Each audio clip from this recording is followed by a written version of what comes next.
Hey gang, Sally here. Thanks for stopping by today. Really appreciate that. Just want to give you a heads up that the video that you're seeing today was actually shot about a year ago in 2022. I decided to go ahead and keep publishing the older content because I've been finding it really interesting in chronicling my experience to see the difference in how I was living a year ago versus how I'm living this year. I hope you find that interesting as well. If you haven't already, please consider subscribing to the channel. If you think you're subscribed, double check to make sure, because YouTube has been spontaneously unsubscribing people from a number of different channels. Give us a like, hit the notification bell, leave a comment down below, let us know what you thought of the video, and none of that costs you anything, but it all really helps out the channel and helps us get the recognition from YouTube that we're looking for. So let's roll the intro and get right into today's video.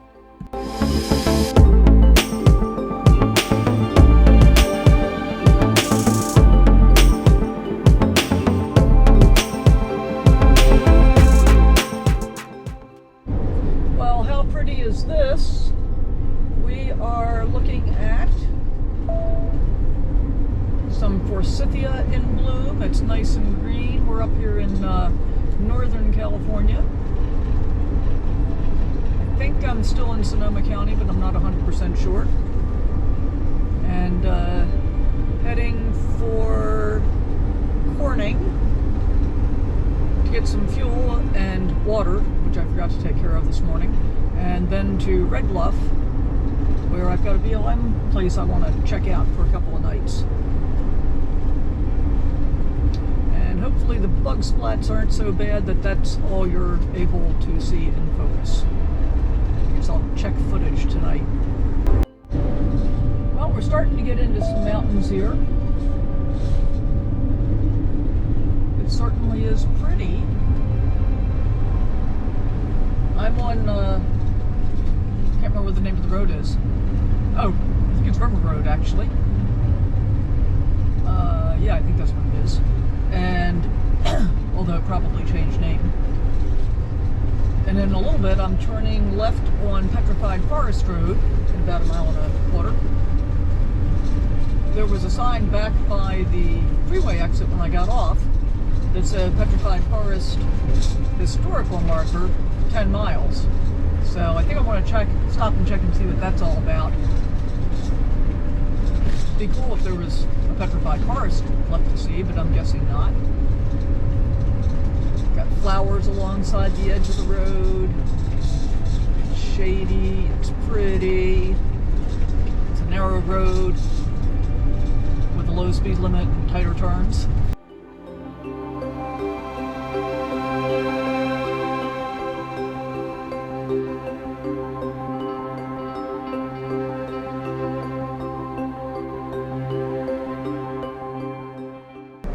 Okay, so the Petrified Forest marker is in 1/2 mile. Let's see if we can actually see it. Let's go this way.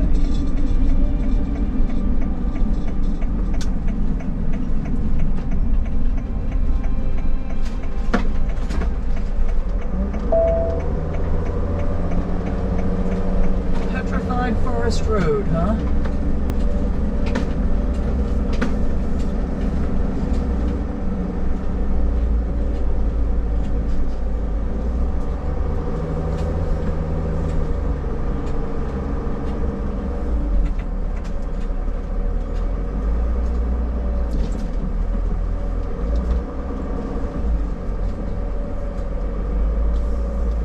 Alright, well, we're going to find out what the story is. Did you know that there's a petrified forest in California? I bet you didn't know. I didn't know either. But there is. And in fact, this is the only petrified forest in California. It's apparently unique. So we're going to be taking a look here. Alright, so here's the basic story. This is how we got petrified wood here, petrified forest. So this was originally a forest of ancient redwoods that were closely related to our current day redwoods. And they grew extensively throughout this area.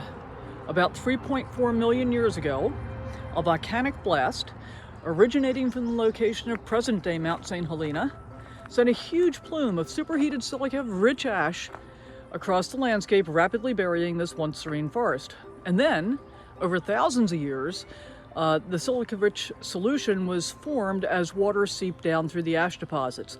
Silica began to infill the spaces connecting the cells and precipitate on the cell walls as the cellulose began to degrade. The more decay-resistant material that remained in the cell walls continued to act as a guiding framework to preserve the structure.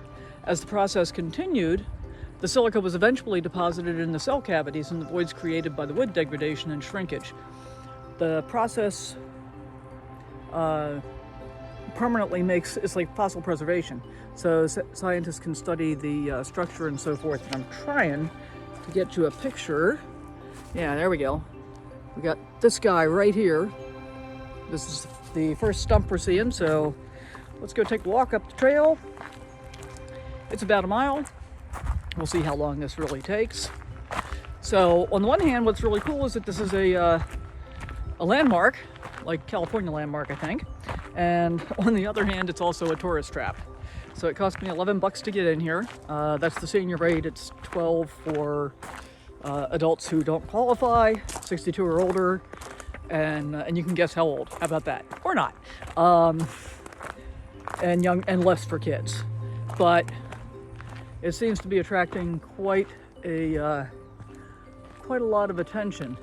Okay, so here we've got a Douglas fir, which is just the evergreen version, you know, tree, not petrified. So on the National Landmark sign, or California, whichever that was, it says that this petrified forest is unique throughout the world. So that's kind of cool. And that's why I decided to go ahead and pay the $11 and check it out. Also up here, there's supposed to be a side path that'll give you a view of Mt St Helena. So that'll be cool. We'll see what that looks like.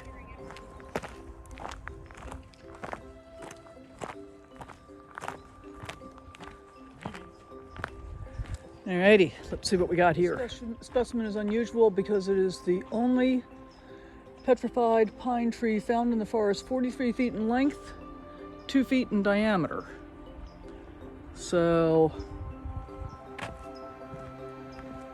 here we go. Duh. Laying down here in the trough that I'm walking around. So I think when we get down here, get a pretty good view of it.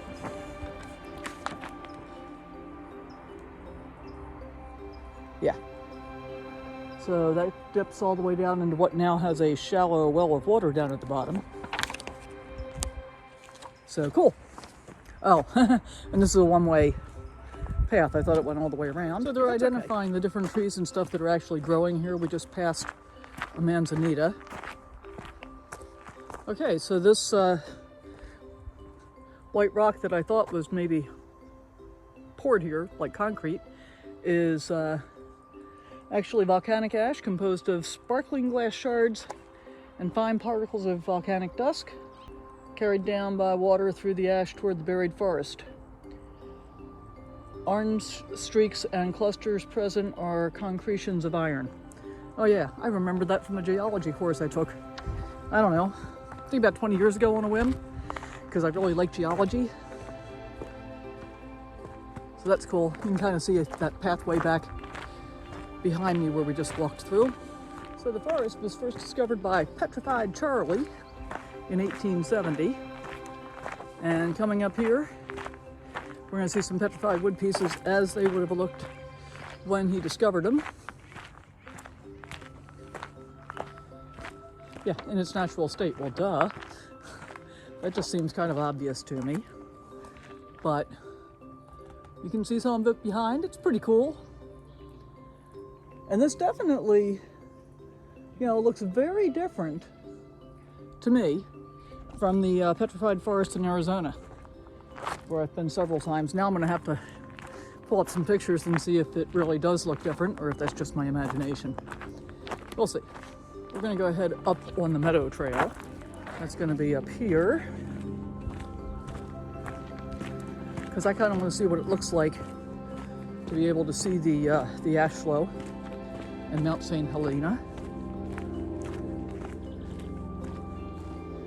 But unless we get something really interesting, through the magic of editing, you're going to get there faster than I do.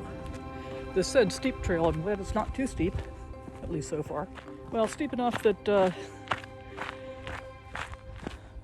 hiking pole would have been useful for me.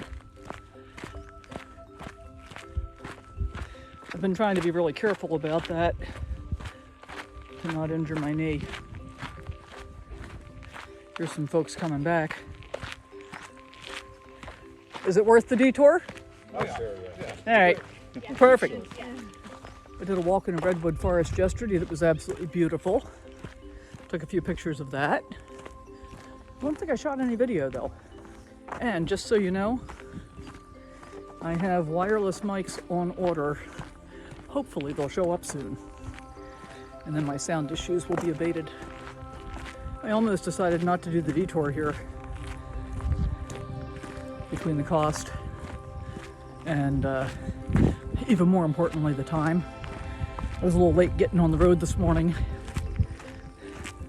and then when I stopped at Tractor Supply to get propane, the gal says, "I don't think we do motorhomes." I'm like, really? Every Tractor Supply I've ever been to does. So apparently they really don't do them at that location, but their district manager was there and told them to go ahead and do it.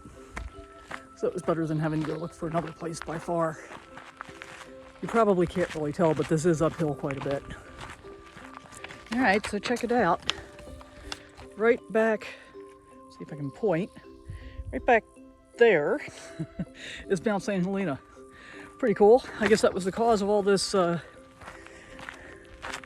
ash that turned into petrified wood. I think this is the ash flow up here. Yeah. So we'll just check that out. I didn't want to freak out the people standing in front of the sign. I think they thought I was filming them. Sparkling white rhyolite ash erupted from the volcano with extreme violence. Lava with a heavy charge of gas and steam exploded into giant clouds of volcanic ash, scoria and pumice. As the lighter material came into contact with the air, it cooled, floated to the ground, gently burying the trees. The heavier material, still red hot, melted together as it fell, forming welded tuff deposits like this ashfall. Oh yeah, I've seen this kind of stuff before. That's all the heavy stuff. Very cool. Okay, well, my knee is now telling me that a hiking pole might have been really appropriate, but that's okay. I got a quarter mile back to the main trail, and then I think it's maybe another quarter mile or so to see what else there is here to see. So we'll be checking it out. All right, time for some sunglasses, guys. Sun's pretty bright and I'm squinting a lot. Ah, I got some more new shades.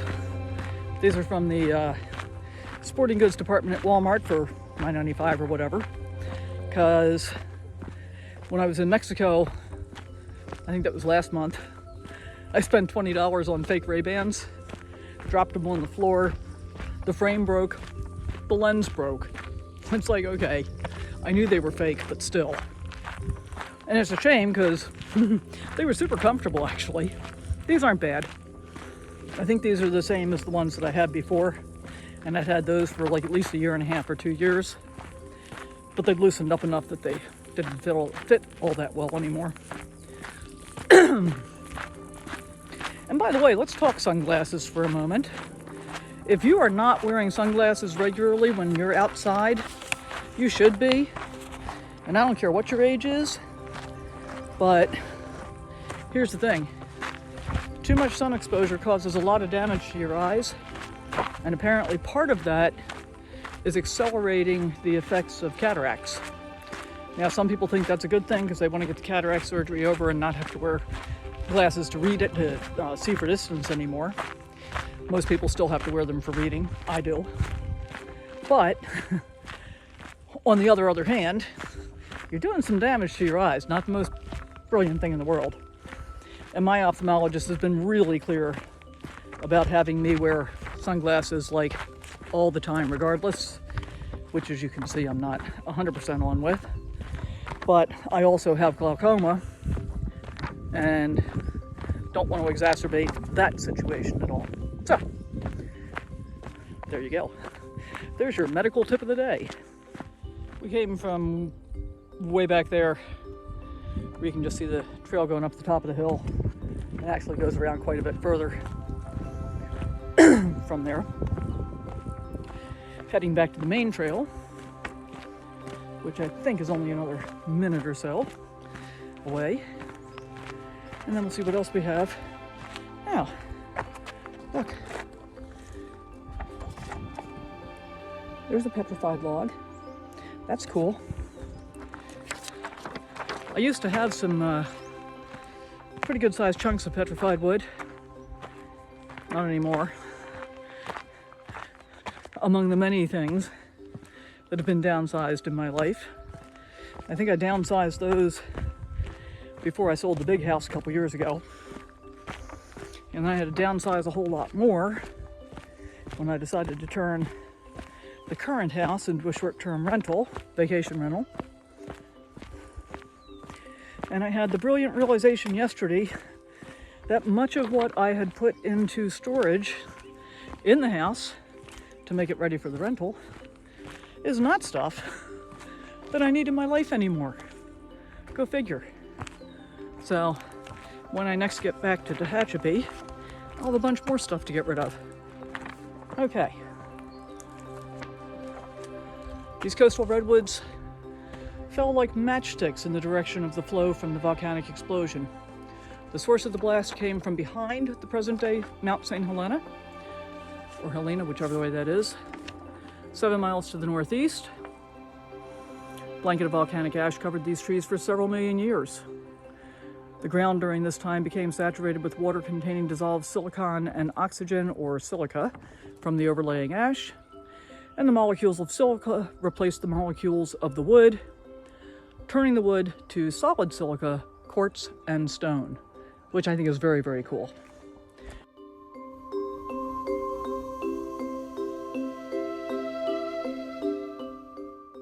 Okay, and this one is called the Giant.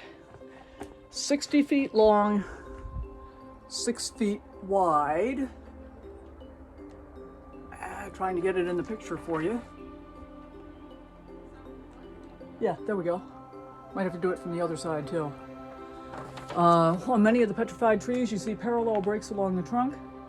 It's believed to occur from earth movement underneath the trees. Earth movement, isn't that what we call earthquakes here in California?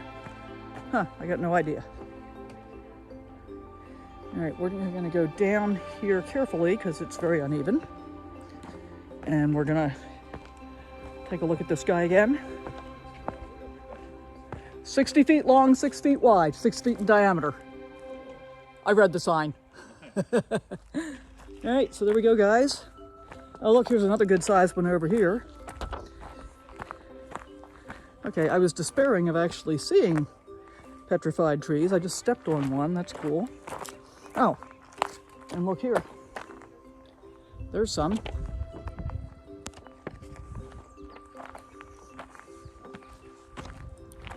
Let's see, does this one say how big it is?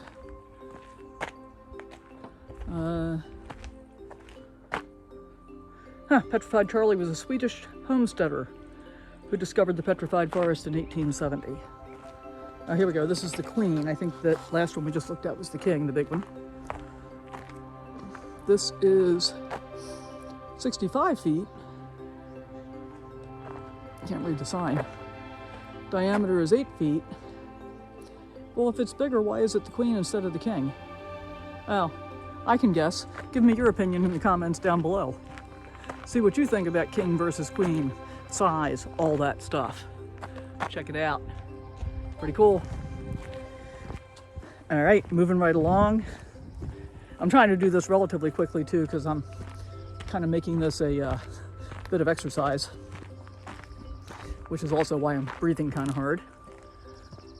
Ooh, this is cool. So this was a 3-stage excavation. Let's hop up here on the platform. It goes back pretty daggone far into that canyon back there. Very cool. Looks like a slot canyon, but I guess it's actually a box canyon because it ends. See pictorial in the museum. Okay. Okay, and then we get the monarch. Petrified trees are found by the tops protruding through the volcanic ash. So this is also known as the tunnel tree. Has 105 feet of exposed length, 6 feet in diameter, discovered in 1919. Oh, look at this. Well, you can't see this yet because I'm facing it. I'll show you this in just a moment. This is pretty cool. They got like this whole mine shaft thing going on back here. And here's the tree. I think we'll get a better view up here actually. 105 feet long, that's pretty significant.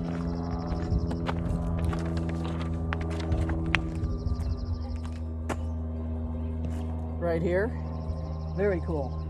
Yeah, this, so petrified redwood looks pretty different to me from whatever the petrified wood is in Arizona. Recommended wheelchair turnaround. Yeah, it's kind of steep uphill. It could be a problem. But I'm not on a wheelchair, so I'm gonna take my chances. You get a pretty good view of it there. Cool. And now we're gonna go back into the shade for a minute, which is good because it's nice. 73 degrees, but it feels warmer. Okay, and here we got some broken up pieces. Oh, this is the Robert Louis Stevenson tree. First tree discovered by Petrified Charlie in 1870. Robert Louis Stevenson wrote about this tree and his encounter with Petrified Charlie in his book, The Silverado Squatters. Don't think I read that one. Anyway, the tree is named in honor of their friendship. Pretty cool. Let's see if we can get a decent look at it. The sign that says no running, yeah, don't worry. So, right back here, kind of broken up in chunks and pieces. Sounds like somebody's doing some weed whacking down here.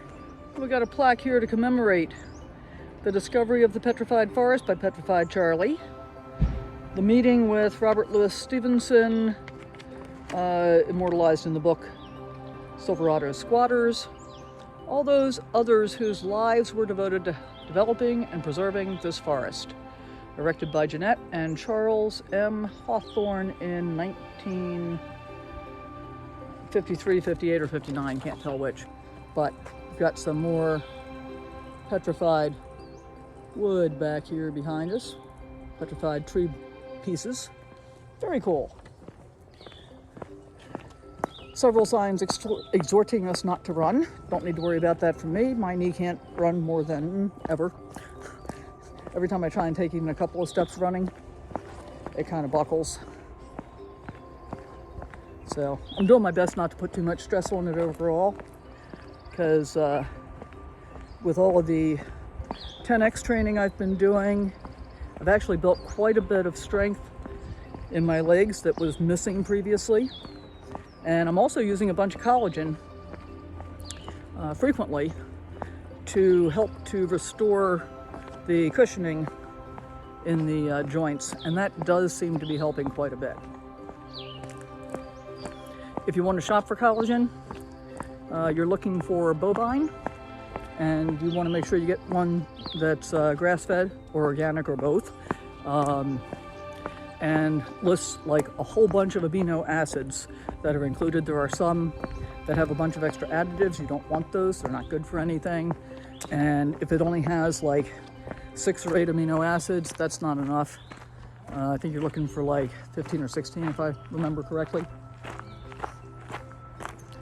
But it's kind of cool stuff. It's tasteless, comes in a powder. You can sprinkle it on food. I never want to do that. It just doesn't appeal to me. You can just mix it with water and drink it. You can put it in smoothies. You can add it to coffee or tea. So, pretty cool stuff.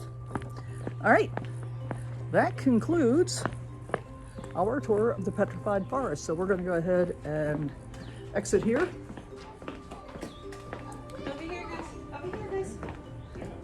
So that was the pay station I just walked through. This is a State Department of Parks landmark. It does seem, well, I guess there are lots of landmarks where they do concessionaires and they get to make their money too. So whatever. 11 bucks? Yeah, I think it was worth it. I'd say if you're up in Northern California, this is about 10 or 15 minutes outside of Santa Rosa. Totally worth it. I'd recommend it. If you come out here and check it out, let me know what you thought. And here we are, back with Isaac. Time to hit the road. I'll talk to you soon. Hey, thanks for hanging out with me. Hope you enjoyed this video. If you did, I'd appreciate it if you subscribe, hit that thumbs up button, and always remember to sally forth, live your best life, go out and adventure in whatever way works for you.